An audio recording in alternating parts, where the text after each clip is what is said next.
Thanking the Will family, specifically Ziggy and Mark. In my mind, the best owners in sports.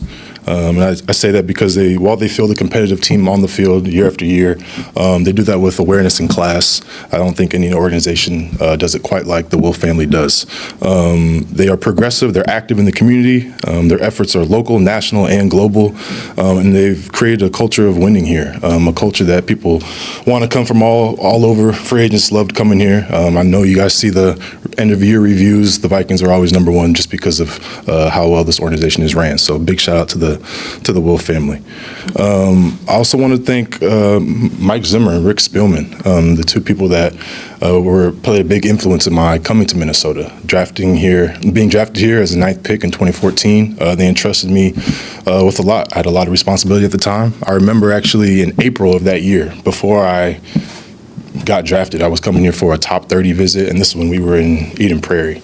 And I was coming from California. I was in my t-shirt, my shorts, and I got off the plane and it's snowing. I'm like, oh damn, like this place is different. I was like, okay, hopefully we don't come here because I'm not trying to be dealing with the snow in April. And then 6 weeks later, they called, and I was like, damn.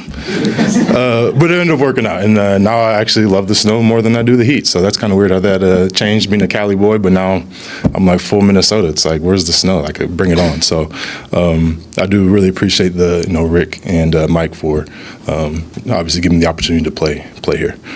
I do want to take a minute to thank the folks in the building that made my experience so special, from the training staff to the scouting department, strength coaches to the equipment room, PR staff, the kitchen, the front office, everyone in between. These are the people that kind of make this vehicle go. You guys are the heartbeat of this building. So thank you guys for making my experience and the experience of so many so amazing. There are a few people I'd like to recognize specifically. We'll start with Rob Brzezinski, Lester Bagley, Les Pico, Caitlin Zarecki, Matty D, Eric Sugarman, Rob Roach, Dave Jancy, Dennis Ryan, Terrell Barnes, Adam, Chad Lindeen, Dave Corris, Paul Martin, Chuck Peterson, Scott Studwell, Logan Johnson, Andrew Miller, Jeff Anderson, all my folks at VEN, Kayleen Ryder, Hillary Patzer, Mike and Adam Zimmer, Rick Spielman, Kevin O'Connell, Quessy, John Gannon, Nick Rawlis, Mark Uyama, Coach Uy, Derek Keys, Brett Tabor, Quinn Adams, John Ekstrom, Sam Newton, Lindsey Young, John Graves, Mary Redmond, George Payton, Tom West. I can go on and on, but these are just a few names that just really made my experience here what it was. And you guys are just first-class individuals, and thank you for welcoming me and my family here with open arms and making this experience so amazing. And that's a long list of names. I apologize, but those are the ones that kind of sat at the forefront of my mind. I would also like to thank my mom. My biggest supporter, my biggest fan since I was in Pop Warner. There she is right there. She's always been, the loudest one in the stands, even in Pop Warner. I remember her cheering my name, and I was like, please just don't take it down a little bit, But she was always very proud. My grandparents, obviously, as well. Drive me to practice, Pop Warner. I remember that song. I don't remember the song, but there's a song that was playing every time you drive me up that hill. I was like, it's time for practice. And the sacrifices you made to allow me to be here today, it kind of goes without being said, but I love you very much, and thank you for all your support through all these years. And I would also like to thank my fiance, Chelsea Mothers, beautiful woman standing right here. You didn't ask for this lifestyle. You kind of came in towards the end of my career. Your WAG era was great. I think you kind of thrived. You thrived in the WAG era. I'm sorry it was short-lived, but you were a great WAG. And I just thank you for jumping in and supporting me right away. You didn't hesitate. You didn't really know what this came with everything, but you were with me right when we were in Dallas and when we came back here, and you fit in with everybody. Everybody loves you. You're a girl's girl. You're my girl, and I love you very much. And I would like to thank some of my teammates that are here today. EK, Audie, Deho, Harry, wherever he is, Chad. You guys are my boys, man. You guys made this experience what it was. I think on the field, off the field, didn't kind of really matter. Even last night when we were just kind of catching up, it's just like picking up back from where we left off however many years ago. I couldn't have done this without you guys. I love you guys. Thanks for supporting me. Thanks for being here today and kind of going through this roller coaster of life and football with me. So thank you guys. So yeah, that kind of concludes most of everything. You know I don't live here full time. I think my work in the community will continue, raise the bar. We're very active still in this community. I'm trying to help single parent families and their households achieve economic mobility is our end goal. But the Minnesota community does mean a lot, and just because I'm not living here doesn't mean I will not still be active in the community. That means so much to me. And in closing, yeah, football has given me more than I could have ever dreamed of. Means obviously for my family, but the relationships are really kind of what stand out. The people are what you remember the most. You remember the games, you remember the plays, the practices, and all that, but it's really the people that make this whole thing so special. So thank you for everybody that I mentioned or I didn't mention. If I didn't mention you, I didn't forget you. Maybe I did forget you, but yeah, it's been a pleasure and a joy and an honor just to represent the Vikings and the NFL, and yeah, so thank you guys very much. Skol.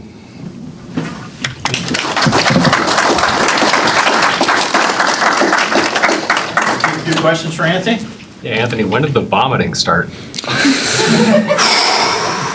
Yeah, that wasn't until I got to the league. I felt like, I don't know, maybe my first game I was so nervous I just threw up, and then I threw up every game from there on out. Yeah, it kind of just stuck with me.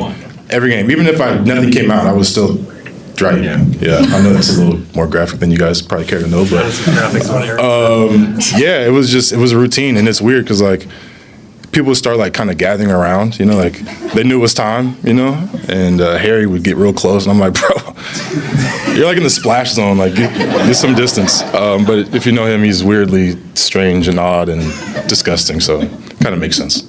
Anthony, when you were just reflecting on, making this decision, what were you most proud of throughout your career?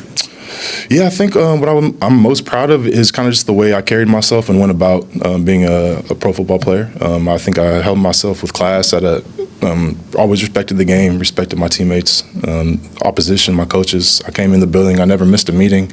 I was never late for a meeting. I came in and just did things what I felt was the right way. And I'm proud to leave the game, and I feel a better place than I got.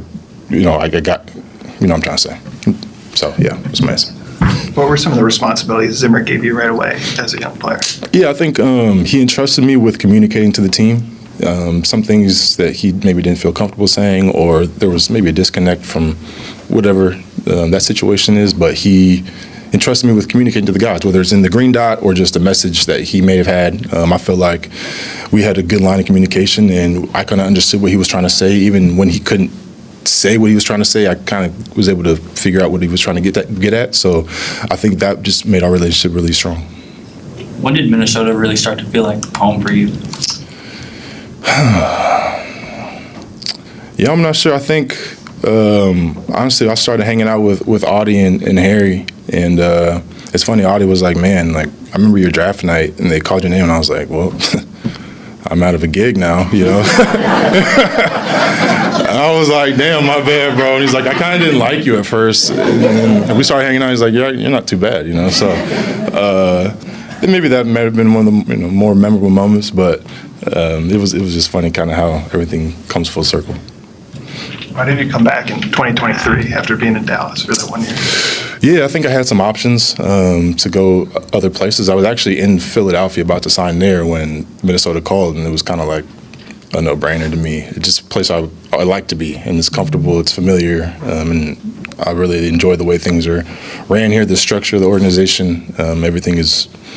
It just made sense at the time, and it still does. It's just like I'm a Viking. I just feel that in my heart and in my core. So there was really no.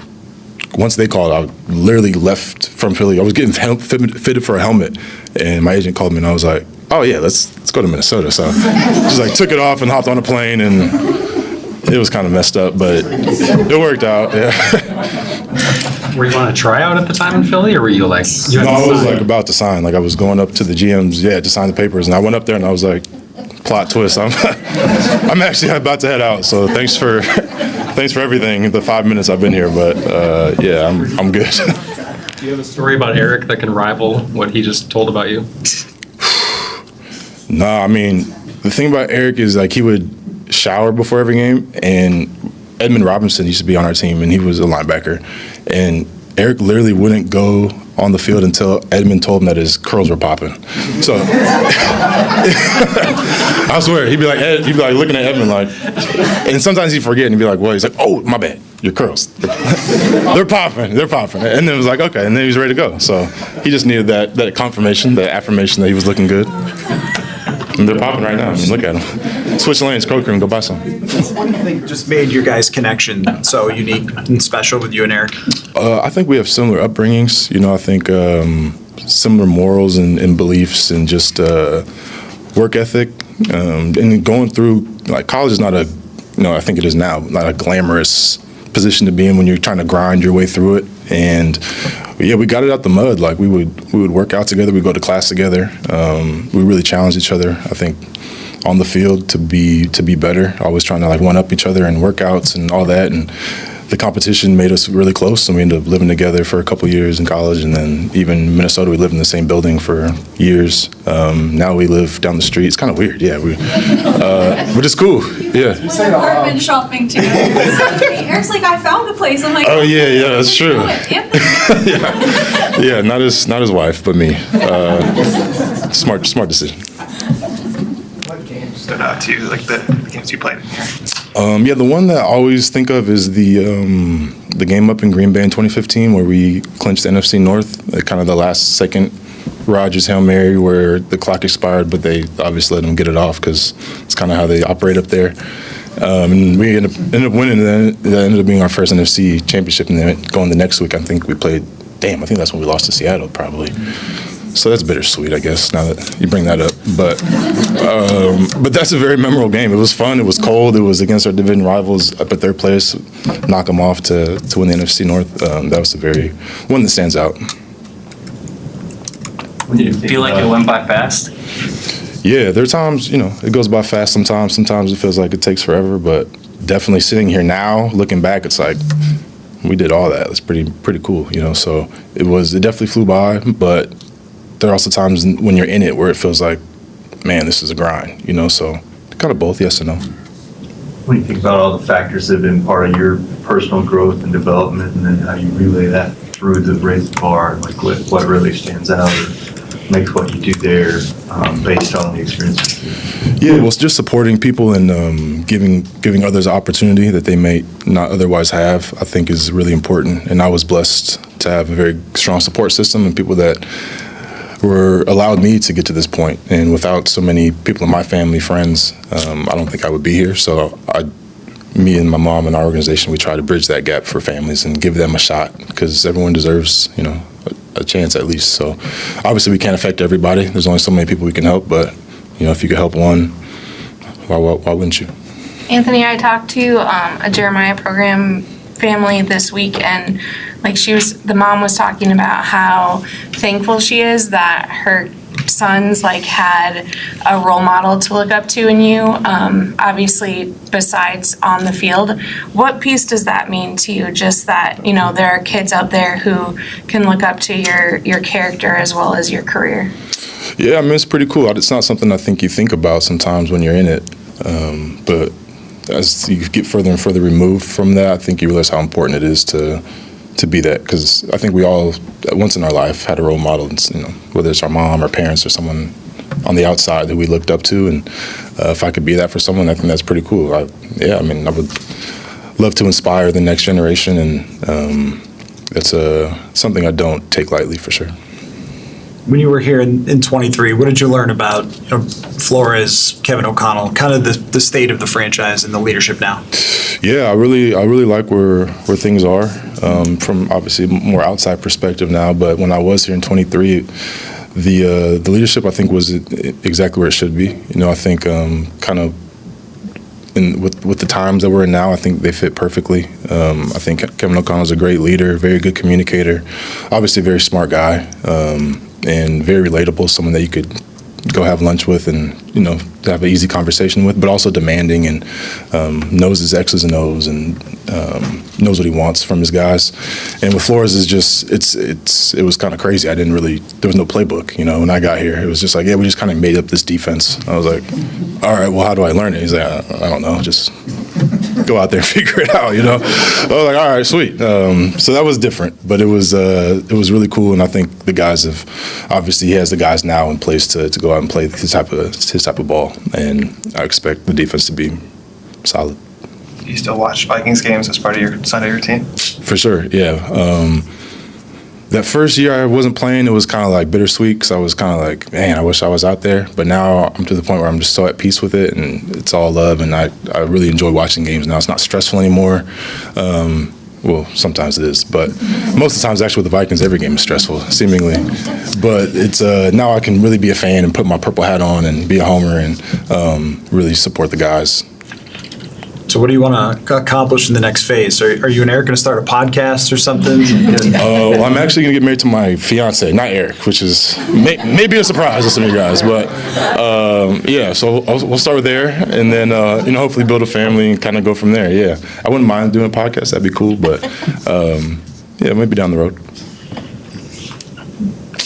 Awesome. Well, thank you guys. Thank you. Thanks, Eric.